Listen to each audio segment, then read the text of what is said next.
Bet you wonder what I was doing. I was messing with the computer. Because the video wasn't on. Oh. And I didn't want to get the show started until the video was rolling. Because Jim George, the handsome fella that he is Yes, he is. now on the air. Professor Gadget. Good morning. Is that messing in the new dictionary? Messing with, Yeah, yes. yeah. No, I don't think that Messing is. with. Oh, no. Actually, I don't know. But Messing with. But I think if I ever actually nail something and I give it a mic, what was it called? Mic drop? I'd have to. Mic drop. I think Joe would get very upset with me if I threw this mic to the ground. Oh, yeah. I was going to say when I heard that, some mics are very expensive. I'll throw my mic out. We could do it all at the same time. We've got like Oh, 8 man. mics here. They just Kinda one hard to time. drop. That would be some Mic drop. drop. Hard to drop it. Hey, Jim, how you doing? Fine, thank you. Good. Do you have an app or any technology for the weather? Are you a weather nerd? Do you No, like? I'm not really. I know. I look out. I don't think paying attention to a hurricane qualifies you as a nerd, by the way. But No. But some people are really into it. They'll measure every drop of rain, the wind speed, and all that stuff. No? I know them. But, hey, my daughter got a new word for you. She when they were younger, we were all younger.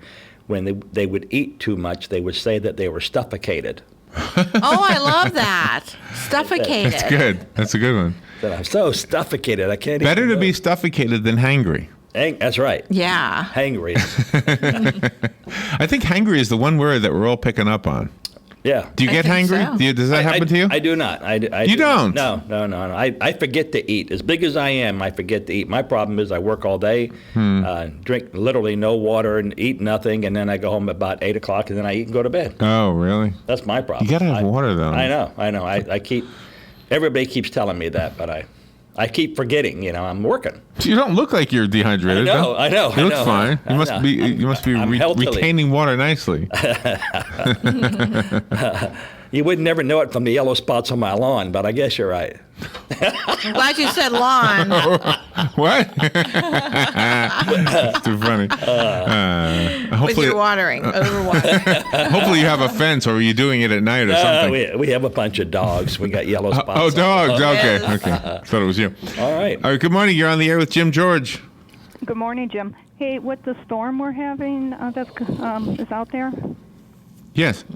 Okay, and I seen on Facebook this morning, oh my gosh, a storm's coming, everybody charge up your handheld devices.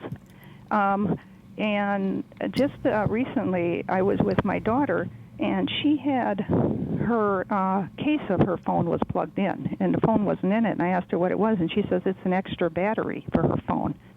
So what she does is she charges her cell phone, and she charges her case that the cell phone goes in, and then when her phone battery is dying, she's able to have a second battery and get twice as much power and life off her phone. I thought that was a really great idea.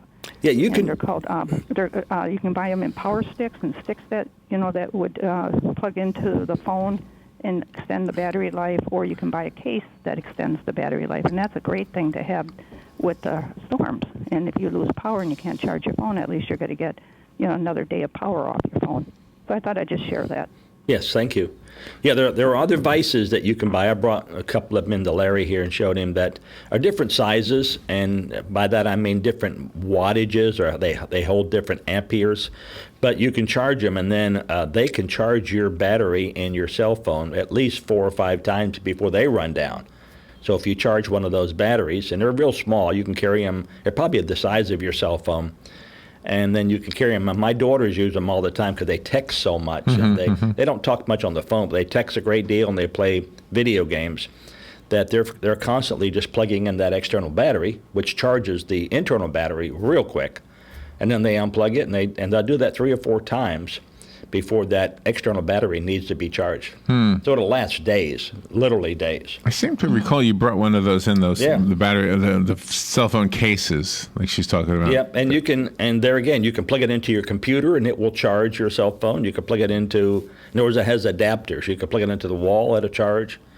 But that is something we didn't have to worry about in 2004. I don't think we had to worry about making sure our phones were charged because almost all of us had landlines still, but most of us don't have landlines now. That's right. Yeah. Landlines are going away. Do you know what? Speaking of landlines and cable TV, I have a question for you.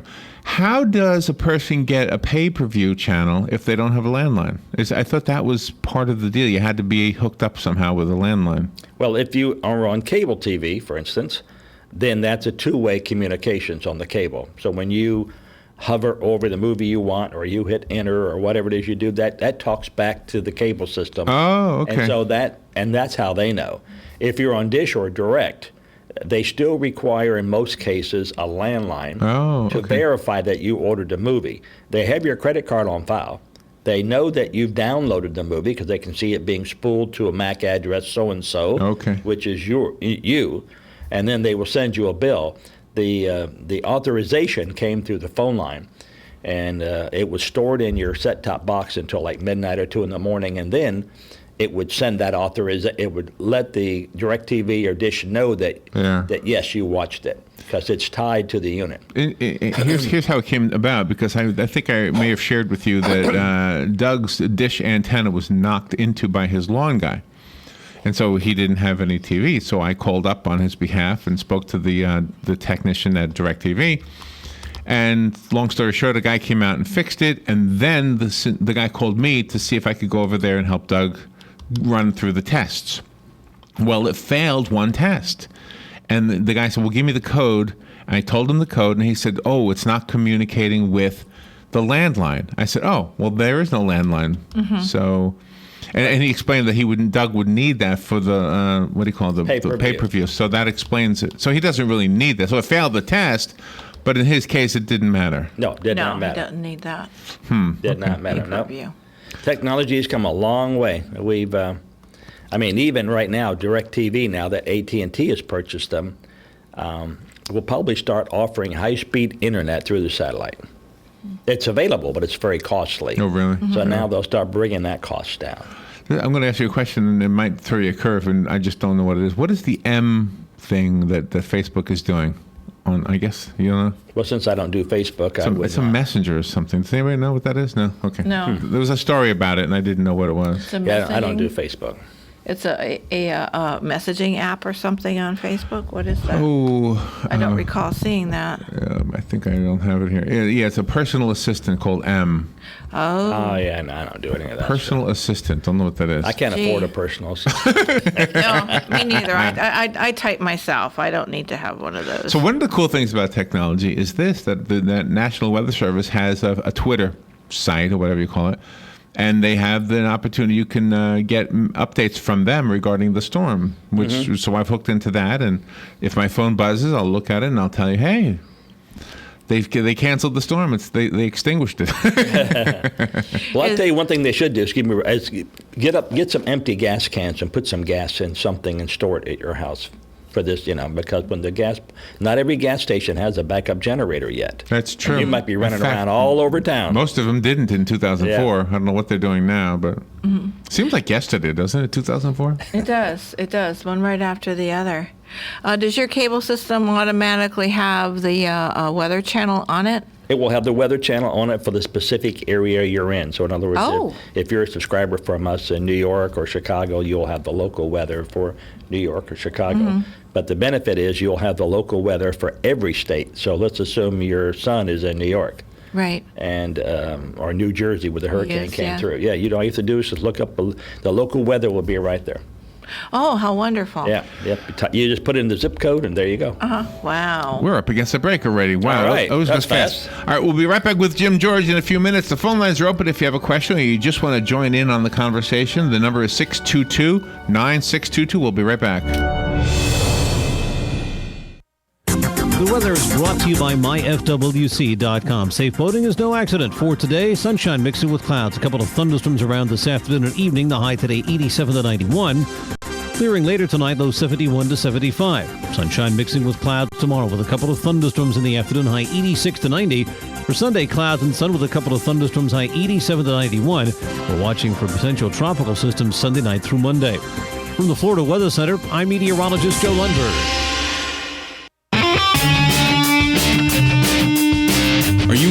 custom screen printing, embroidery, or promotional items? Then look no further and come visit the brand new Legacy Team Sales. LTS is conveniently located off 17th Street next to Armstrong Homes in beautiful Ocala. We offer the best prices and highest quality products for your company, team, school, or nonprofit. Whether looking for screen printed shirts, embroidered polos, or travel team uniforms, you'll be sure to find it at Legacy Team Sales. Come visit our new 27,000 square foot facility. Our friendly and knowledgeable sales staff will assist you in every part of your custom purchase. LTS carries the hottest brands in the industry like Under Armour, Russell, Mizuno, Asics, Badger Sports, Gildan, Pacific, Ogio, and many more. At LTS, screen printing embroidery is done in-house and we guarantee customer satisfaction. Stop by, give us a call, or check us out on the web at shoplts.com. Remember the name, LTS. Don Nottingham of the Miami Dolphins here, proud to be this year's chairman of the Special Olympics Champions for Champions event. Come join players from the world of professional sports, sharing their stories with a great dinner on Friday, September 18th, and or play at Candler Hills Golf Club on Saturday, September 19th. Either way, you'll be helping the Special Olympics of Marion County Champions for Champions. Call 988-7998 for details. That's 988-7998. Please help our Special Olympians. Hospice of Marion County has an urgent need for volunteers to share a conversation with someone, run errands, hold someone's hand. All you need is a willingness to help others. Our volunteers believe the blessings they receive far exceed the services they offer. Will you consider serving, caring, and making a difference? Call today, 873-7441. Hospice of Marion County, making more moments of life possible. One of the most common questions those nearing retirement are asking, will I outlive my money? Retirement questions like these and many more will be answered every Saturday morning at 9 a.m. on Planning for a Better and Safer Retirement with hosts Francois and Julian Pozenet. Francois and Julian will help you put your retirement puzzle together. Catch Planning for a Better and Safer Retirement Saturdays at 9 a.m. on Ocala's News Talk, The Source 96.3 FM and 1370 AM. All right, 18 minutes after 9 o'clock. Jim George is here, affectionately known as Professor Gadget, because when we have a question about gadgets, he is the guy to go to for the answers for those gadgets. So we're cable TV is kind of where you started in all of this. Yes. Were you doing TV before cable? Were you doing the antennas and all that? Oh, yes. Oh, I started really? in 63, I started. Oh, in 63? Yeah. Wow. I had my own cable company in 1970. Did you really? And I competed against Teleprompter. Teleprompter was a company that everybody wanted to. I mean, they were huge. They were nationwide. But in my little town at West Palm Beach, and it was little then, there was only them and us, them and I. Huh. Oh, Yeah, wow. them and I. But now we do computer repair. I mean, just the other day I walked into the back room and one of my techs had a computer, and I said, "What are you doing with this one?" He said, "Well, a person bought this computer, and they've had it for like 2 years, but they never turned it on. And I'm having to go through now and fix it for them because since they never turned it on, they have Windows 7. But think about all the updates Windows 7 gives you. And all. They've never done a single update. Oh, They've never no. done. So this computer was totally corrupt. And he said, basically what we're doing is we're wiping the computer totally clean, reloading Windows 7, Wow. rebooting all the software, all the apps. And we literally, or they were literally worked on it all day yesterday. And yet we gave the customer a flat price. We will fix your computer for X. Oh, wow. And then we did one for a lady about maybe a week ago, and she had viruses all over her computer, and she was just going to get rid of her computer. Right. It booted up slow, it ran slow, Yeah. and so she brought it in to us. We would have gone to her, but she knew us where we were, and she brought it in, and it took them literally one whole day to get all the viruses off and to clean it up and to load software for her that would keep viruses off of it, and all that was a flat fee. So I said, you guys need to rethink our pricing structure. Yeah. You work all day on one computer, you know. But the idea is it's efficiency that's going to finally make us, be efficient. But if you had 10 computers to work on, you could have them all doing something, crunching software. Right. But you only have one, then of course that's what the technician does. He's there all day, and if he has one computer, he has one computer. Do you know what is inaccurate is that time bar that says it's a 20-minute wait? Oh, boy. Because that Yeah. 20-minute wait can be 40 minutes, it can be 2 minutes. You ever see it grow? It says 20 minutes. Yes. It says 22 minutes. Yes. Yeah, And then it says right, 20. What's up with that? It's going the other direction, yeah.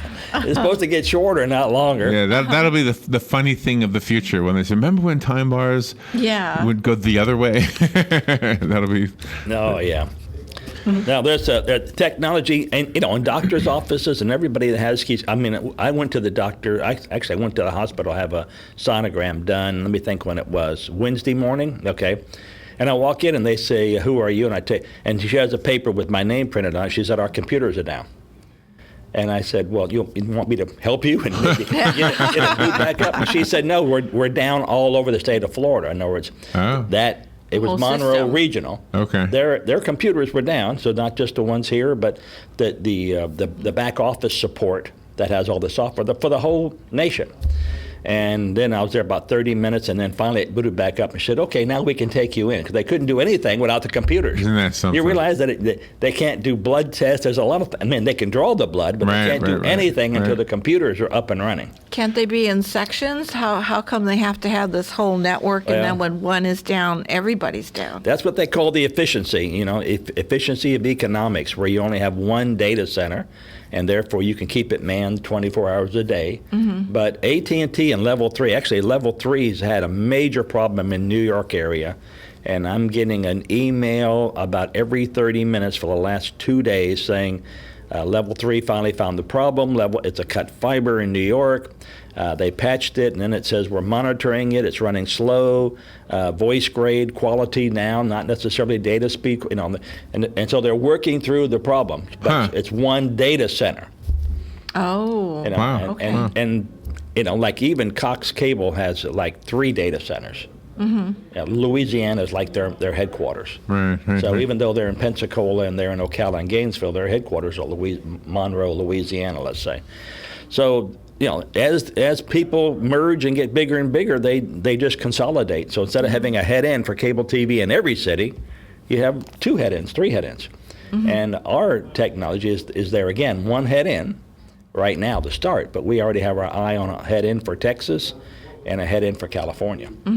So then eventually we'll have 3 head ends in the South, but across the United States. And then the 4th one will go into the New York area. And then you'll have different data centers for each one. Right, and every one will duplicate the other. So for instance, if you're watching CNN and you're in Ocala and our network crashes, the one in New York would just stream. You would never even know it went down. Oh, really? Oh, okay. Well, that's a good thing. Yeah, they're all going through what's called a CDN, a content delivery network. They all talk to each other. So as soon as one of them goes down, the other one's still talking, so it just keeps going away. So does this mean that the old Nielsen ratings box is obsolete? Obsolete. So they know right away how many people are watching any given show? All right, and how long you stayed on it, and if you change channels during the commercial. Oh, really? They know everything you do. Oh, wow. Everything.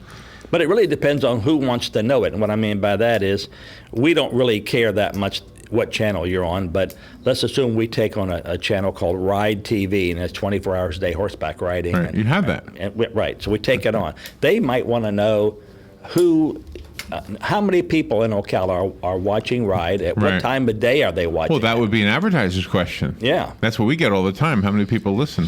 Right. Yeah. And like you said, they want to know because if a certain program is on at 9 in the morning and a different one's on at 9:30 and nobody watches the 9:30, but 10,000 people watch the 9, they want to go to that 9:30 guy and say, you need to do something with your programming.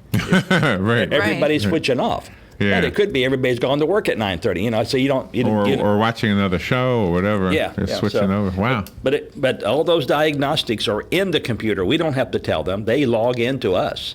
Oh, they log do? into their database, you might say, and then they see. Now, they don't see the person's name. They don't see the street. They don't see... What they see is the number of people that time of day who watch their channel. Unbelievable. And that's an extra fee then for the people that, No, that would be- have their shows on your channel? No, that's part of our software. Oh, that's okay. part of our software. Okay. Is it just? I don't know. This is a far out question, but when we were talking about your early days and what you do, especially in the '60s, is there a use today for those old antennas that used to be on our roofs? Is there something we can do with them? Sure. There's TV channels out there right now. A laundry line, maybe. Well, if they're the VHF antenna, they're the real large ones. Most VHF channels have gone away. That's channel 2 through 13. Okay. If they're UHF time, that's the type from channel 14 to 83. Right. If you have one of those, you can pick up about 20 or 30 channels. That's the antenna. Really? But then you need the box that converts digital to analog. Okay. And that's why I was telling you if you went down to Markets of Mary. And I just mentioned them because the guy's got it on display. Right. And you can see he's got an antenna literally the size of this water bottle right here. Huh. And he's picking up channel 2 out of Orlando. Mm-hmm. Hold on, we have a phone call. Good morning. You're on the air with Jim. Yeah, good morning, Jim. See, I got one of those machines that I tape everything. Like I tape the news on NBC and CBS because I don't want to go through all the commercial baloney and stuff. But when I'm watching a certain news on my machine, can they tell that I'm on that particular channel or only when it's like live? Only when it's live. Okay. Oh, really? Yeah, because see, you know, in a way, you know, they just changed news persons on NBC, and I like this new fellow very much. And I know that they're always keeping track of what you're listening to, but I always save him for afterwards, and then I have him on my tape, so they really aren't getting my vote more or less, and I kind of bothers me in a way. Well, now is your programming through a cable TV box or through satellite? So it's a satellite. Okay, then satellite's not there yet. Satellite really can't tell you. People that are on satellite, you cannot be monitored yet for advertising. That's where the Nielsen's come in, where they call you and ask you, and the Gallup polls and all that kind of stuff. Yeah. Yeah. No, but the other ones, the cable TV boxes and the boxes we have, yes, you can do that. Yeah. Okay. Thanks a lot. You're welcome. And you have another phone call. Good morning. You're on the air with Jim George. Good morning. Good morning. Yes, Channel 7 through 13 are still used. In fact, Channel 7 locally is the Board of Education channel. Yes. And Channel 11 is one of the feeds for WESH. Yes. That's a rebroadcast. Yeah. Yeah. So 7 through 13 are still in use. The 2 through 6 are not. Yeah. So that's a VHS? That's VHF. Yeah. Very, very high frequency sorry. as compared to ultra high frequency for UHF. Yeah. All right. Thank you. Didn't know that. Okay, have a good day. Is that everywhere in the country or just here? No, just here. Marion County, they're using Channel 7, low power. So if you wanted to pick up the school board channel, Right. throw up an antenna, you got the school board channel. If you wanted Channel 2 is in Orlando, and they have a rebroadcast called the Repeater, and it's on Channel 11. But it is digital. So you still have to get the converter box. On 7 you do not, I believe, but on 11 you may, because I know they have an 11.1 and 11.2, so I'll have to check on that. I didn't know that. I'm not in the head end right now, that I could tell you in a second. Oh, gosh. And now you've got a conference that's coming up? I'm going to the Society for Cable Television Engineers, and it will be my 40th continuous year going. Wow. And I'll They should bring a cake or something. in October. Well, they just gave me free membership and full conference everything. So they said, "Yep, 40 years, you're free." Wow. Oh, wow. I said, well, great. That is wonderful. Well, Jim, we're out of time. How do we get a hold of you? Certainly, 854-9795. American Cable Services. Jim George is our Professor Gadget, and yours too if you call him up and have him come over to your place. And don't forget, you guys are fixing computers too. Right, and to have a great weekend. Thank you, and be prepared for this Get gas. possibility of storm. Yes, get some gas. We'll be right back.